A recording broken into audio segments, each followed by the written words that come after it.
নমস্কার। আজকে আমরা অঙ্ক বা গণিতের আরও একটি প্রশ্নপত্র সমাধান করার চেষ্টা করব। নাম, বিভাগ, রোল লিখতে হবে। তারপর যে প্রশ্নটি দেওয়া আছে 21 থেকে 34 পর্যন্ত লেখো। তো 21 থেকে 34 পর্যন্ত বাচ্চাদেরকে এই যে ঘরগুলো দেওয়া আছে সেই ঘরের মধ্যে লেখার চেষ্টা করতে হবে। 21, 22, 23, 24, 25, 26, 27, 28, 29, 30, 31, 32, 33, 34। এরপর তারপরে যে প্রশ্নটি আছে বৃষ্টির ফোঁটাগুলো গুনে মেঘের মধ্যে সংখ্যাটি লেখো।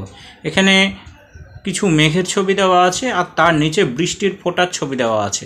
তাহলে যে ফোঁটার যে সংখ্যা সেটা মেঘের মধ্যে লিখতে হবে। তাহলে বাচ্চাদেরকে এটা গুনতে হবে 1, 2, 3, 4, 5, 6। তাহলে এখানে 6টা ফোঁটা, তাহলে মেঘের মধ্যে লিখবে 6। 1, 2, 3, 4, 5, 6, 7, 8। তাহলে এখানে মেঘের মধ্যে লিখবে 8।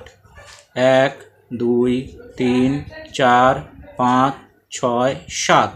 এখানে 7। 1, 2, 3। এখানে 3।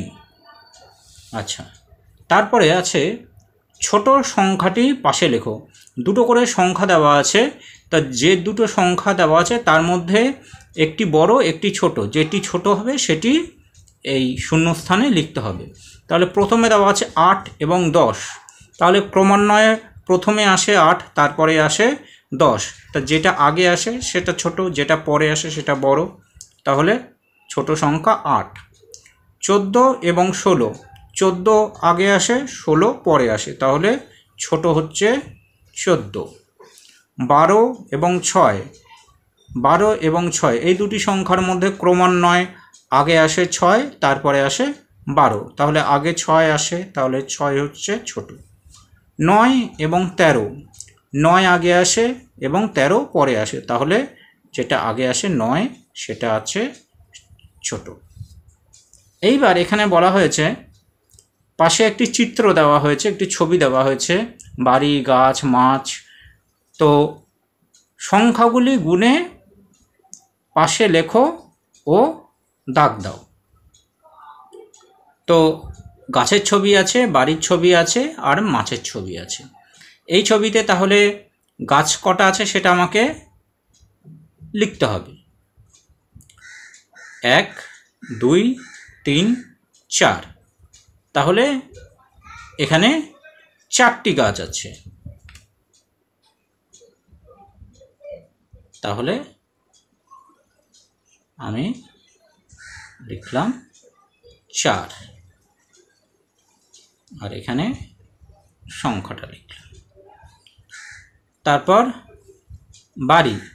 বাড়ি আছে 1, 2, 3। তাহলে 3।